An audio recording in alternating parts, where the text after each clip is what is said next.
ඔයාලට අද මං හදන්න යන්නේ කැරමල් පුඩින් එකක්. ඉතින් අපි බලමු කොහොමද හදන්නේ කියලා. ඉස්සෙල්ලාම මේ විදිහට සීනි ටිකක් අපි කැරමල් කරගන්න ඕනේ. වීඩියෝ එක ගොඩක් දික් වෙන හින්දා මම මෙහෙම දැම්මා.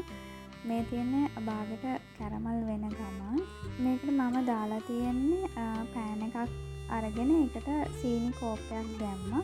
වතුර කෝප්ප 4න් 3ක් දාලා තියෙන්නේ. ඊට පස්සේ ටික වෙලාවකින් මේ විදිහට පේන එනවා. මේක හොඳට කැරමල් වෙනකන් තියන්න ඕනේ. හැබැයි මේ කැරමල් වෙනකන් කියලා තිබ්බට ඔයගොල්ලෝ සමහර වෙලාවට ගොඩාක් කර වුණොත් එහෙනම් මේක හරියට ගන්න බෑ. මොකද පැණි වෙනකන් තියන්නේ නැහැ.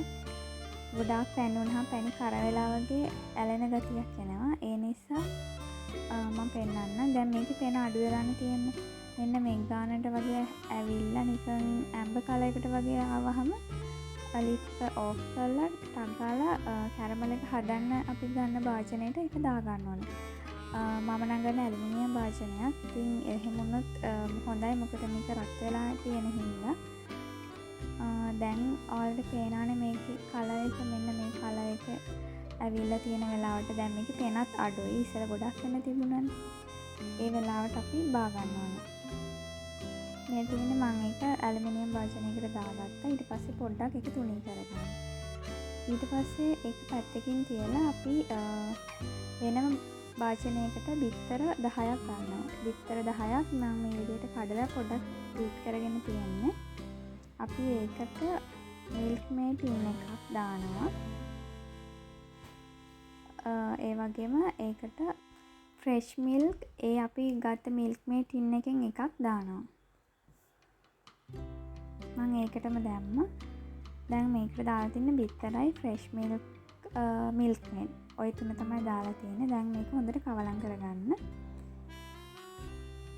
ඊට පස්සේ මේකට එනසාල් ටිකක් තලලා දාගන්න. දැන් මම මේකට අමුද්‍රව්‍ය 4ක් දාගෙන තියෙනවා. ඊට පස්සේ දැන් බිත්තර දාපු හින්දා අපි වැනිලා ටිකක් එකතු කරගන්නවා. වැනිලා තේ හැඳි දෙකක් වගේ ප්‍රමාණයක් දාන්න.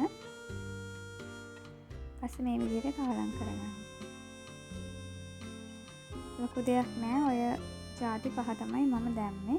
ඊට පස්සේ අපි මේක පෙරා ගන්න ඕනේ. මොකද දැන් අර එනසල් කෑලි ඒ ඔක්කොම තියනවානේ. ඒ හින්දා මේක පෙරා ගත්තම ලස්සනට ගන්න පුළුවන් අපිට. ඒ වගේම බිත්තරවල අපි බිත්තර ගන්නකොට ඒකේ තියනවානේ සිවියක් වගේ එකක්. ඒ කොටසත් ඉවත් කරගන්න පුළුවන් මේ විදිහට පෙරලා ගත්තාම.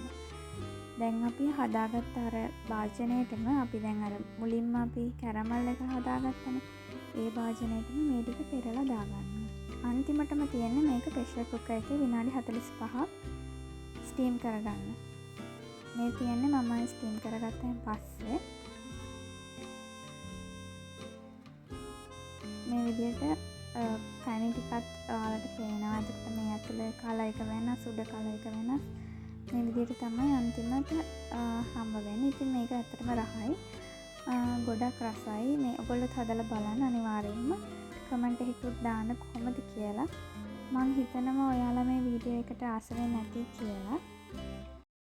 මගේ Facebook page එකටත් like එකක් දාලා YouTube channel එකත් subscribe කරගෙන යන්න. ගිහින් එන්නම්. bye.